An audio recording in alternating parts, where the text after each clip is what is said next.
דוד מצלם במקביל. הוא לא יכול להיות לרגע לא בתוך המסגרת. טוב, בעצם הסרט הזה הוא היה רעיון שלי. דוד מגיע לגיל 70, ולמרות שבחלק ניכר מהחיים שלו לא הייתי שותפה, ואני הצטרפתי רק לפני 2.5 שנים, בחודש אב, י"ב באב, זה יהיה 3 שנים. למדתי שיש בחיים שלו, היו בחיים שלו הרבה דברים שחבל שהם לא יהיו באיזשהו מקום מקושרים אל הדור הבא ואליו, ושדוד יזכה לחוות את החוויות הנפלאות שהיו לו באמת ממקום של פנים, לדבר על זה ולחוש את זה. ותודה על ההזדמנות לדבר על עצמי. כמובן שיכולתי לספר עוד קצת. אין לי שום אשליה שאני לא מספר במסגרת הסרט כל ההיסטוריה של המשפחה. זה ברור לי שלא. זה הצצה. אבל אנחנו היינו חבר'ה מאוד שובבים. במשפחה בסודות פורים הוא היה ככה, איך אומרים, מסדר אותנו. הייתה לי חברה בילדות הקטנה בירושלים שנקרא מלכלה.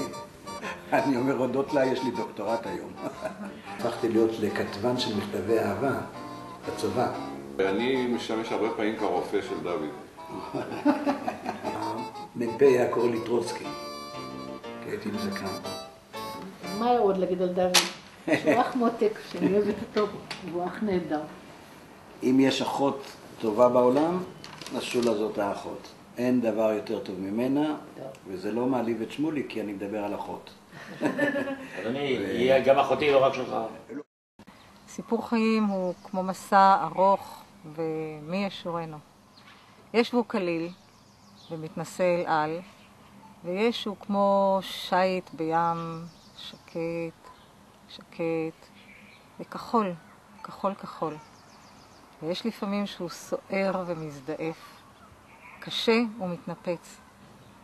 מסע זה בו אנו רק שותפים,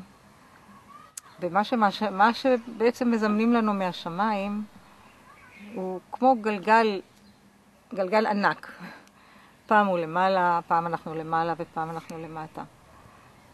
ואז אל המסע הגדול הזה מצטרפים אלינו כל מיני שותפים. אותם אנחנו לפעמים בוחרים, ולפעמים אנחנו לא כל כך בוחרים. ואת אלה שאיתם אנחנו בוחרים, אנחנו לאט לאט נוסקים איתם במסע הזה, וקורה שאנחנו גם נפרדים וכואבים מהשותפים שהיו לנו במסע הזה.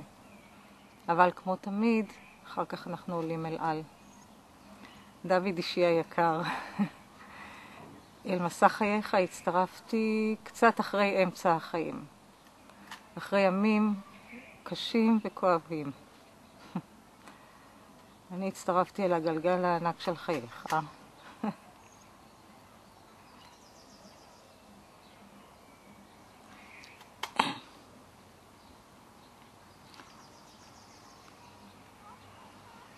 קפצתי בעזרת יד חמה וטובה שהושתה אליי, וכך שלבי ידיים במושב של 2, כחברים וכידידים, יצאנו להמשך מסע החיים. מסע שבזכות שמיים מתחזק ומתחדש כל יום יותר ויותר.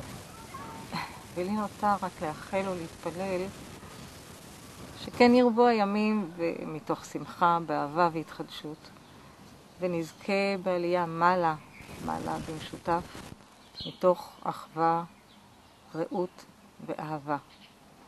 אותך ואיתך אוהבת ומכבדת. מרגש מאוד. החברה והראיה. צביה.